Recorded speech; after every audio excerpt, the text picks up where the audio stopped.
آج lecture number 44 میں ہم آپ کو بتا رہے ہیں کہ مرکب توصیفی کسے کہتے ہیں۔ عربی زبان میں ایسے بولتے ہیں مرکب توصیفی، اردو میں بولیں گے مرکب توصیفی، یعنی موصوف اور صفت۔ ہم نے 3 الفاظ پر مبنی ایک جملہ لکھا ہے، ھذا کتاب جدید، اور دوسرا جملہ اس کے سامنے ہے ذالک قلم قدیم۔ تو مرکب توصیفی کی ہم پہلے تعریف بتاتے ہیں آپ کو۔ 2 اسموں کا ایسا مرکب جس میں ایک اسم دوسرے اسم کی صفت بیان کرے مرکب توصیفی کہلاتا ہے۔ مرکب توصیفی کے 2 حصے ہوتے ہیں، نمبر 1 موصوف اور نمبر 2 صفت۔ اب آئیے ہم آپ کو اس جملے میں بتاتے ہیں اس کا ایک حصہ موصوف کون سا ہے اور دوسرا حصہ صفت کون سا ہے۔ ھذا کتاب جدید، یہ نئی کتاب ہے، یعنی کتاب کی آپ تعریف کر رہے ہیں، آپ اس کی صفت بیان کر رہے ہیں، تو کتاب کو موصوف کہیں گے۔ جس کی صفت بیان کی جائے اس کو موصوف کہا جاتا ہے، اور جو اس کے آگے اس کی صفت ہو یا اس کی جو تعریف کی جائے اس کو صفت کہتے ہیں۔ ھذا کتاب جدید میں موصوف جو ہے وہ کتاب ہے، اور کتاب کی صفت یہ ہے کہ جدید یعنی نئی ہے۔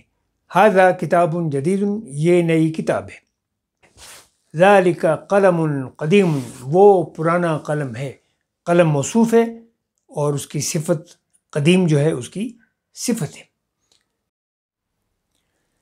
صفت بیان کرنے والے اسم کو صفت کہتے ہیں، اور جس اسم کی صفت بیان کی جائے اسے موصوف کہتے ہیں۔ جیسے ولد صالح، یعنی نیک لڑکا، اس میں ولد موصوف ہے اور صالح صفت ہے۔ یہاں آپ ایک بات نوٹ کیجئے، عربی میں اردو کے برعکس موصوف پہلے اور صفت بعد میں آتی ہے۔ دوسری بات یہ یاد رکھیے، صفت و موصوف اپنے اعراب، تذکیر و تانیث، واحد، تثنیہ و جمع اور معرفہ و نکرہ کے لحاظ سے ایک جیسے ہوتے ہیں۔ یعنی جو اعراب یا حرکات موصوف پہ ہوں گی وہی اس کی صفت پہ ہوں گی۔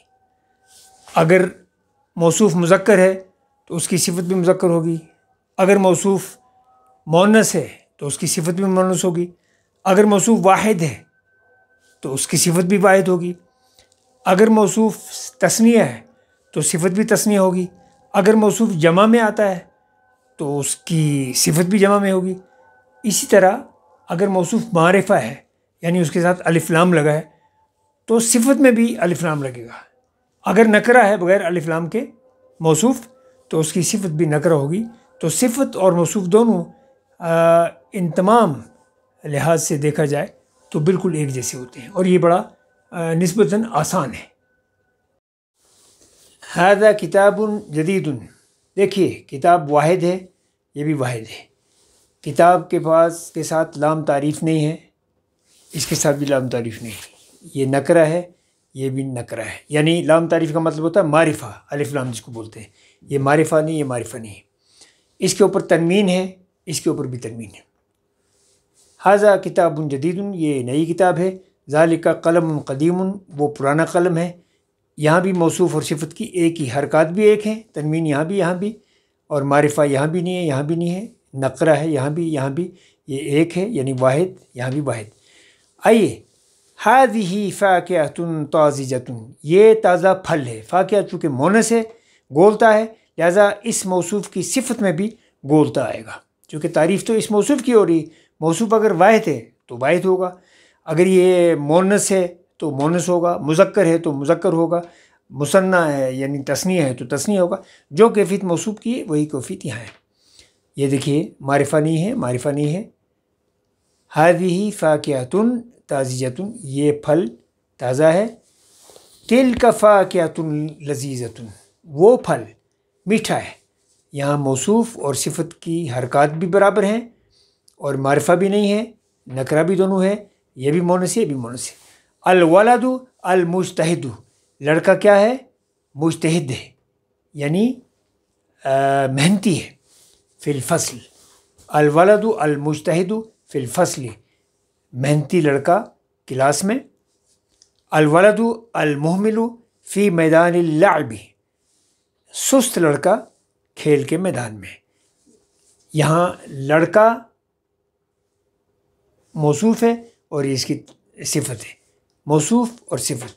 دیکھیے یہ معرفہ ہے الف لام سے، یہ بھی معرفہ ہے، واحد ہے یہ واحد ہے، مذکر ہے یہ بھی مذکر ہے۔ یہاں تنوین یا ایک دمہ یہاں ایک ہے، تنوین نہیں ہے، یہاں بھی تنوین نہیں، چونکہ تنوین لگ نہیں سکتی۔ جب آپ کو الف لام لگانا تو آپ تنوین نہیں لگائیں گے، الف لام جب نہیں لگائیں گے آپ، جیسے یہاں ہے تو پھر آپ کو تنوین لگانی ہے، لہٰذا یہاں صرف ایک دمہ ہے، یہاں بھی ایک دمہ آئے گا۔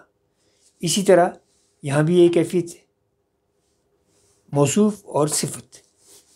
خالد، اب خالد کے ساتھ چونکہ الف لام نہیں آتا، یہاں الف لام نہیں لگا ہے، لہٰذا اس کے ساتھ بھی الولد نہیں آئے گا، ورنہ الف لام تو یہاں ولد کے ساتھ آ سکتا ہے، لیکن یہاں چونکہ موصوف کے ساتھ تنوین ہے لہٰذا یہاں بھی تنوین ہے۔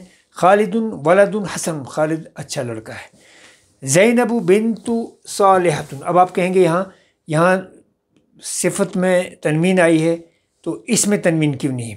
کچھ الفاظ ایسے ہیں عربی زبان کے اندر جس کے ساتھ معرفہ نہیں لگتا، الف لام نہیں لگتا۔ جب الف لام نہیں لگے گا تو نیچرلی اس کا جو متبادل ہے تنوین وہ بھی نہیں لگے گا۔ مثلا مکہ، مدینہ شریف کا تو آپ المدینہ کہہ سکتے ہیں، اس کے ساتھ الف لام لگ سکتا ہے، لیکن مکہ کے ساتھ کہیں بھی کبھی بھی آپ نے الف لام نہیں پڑھا، اس کا ہمیشہ مکہ ہی آئے گا۔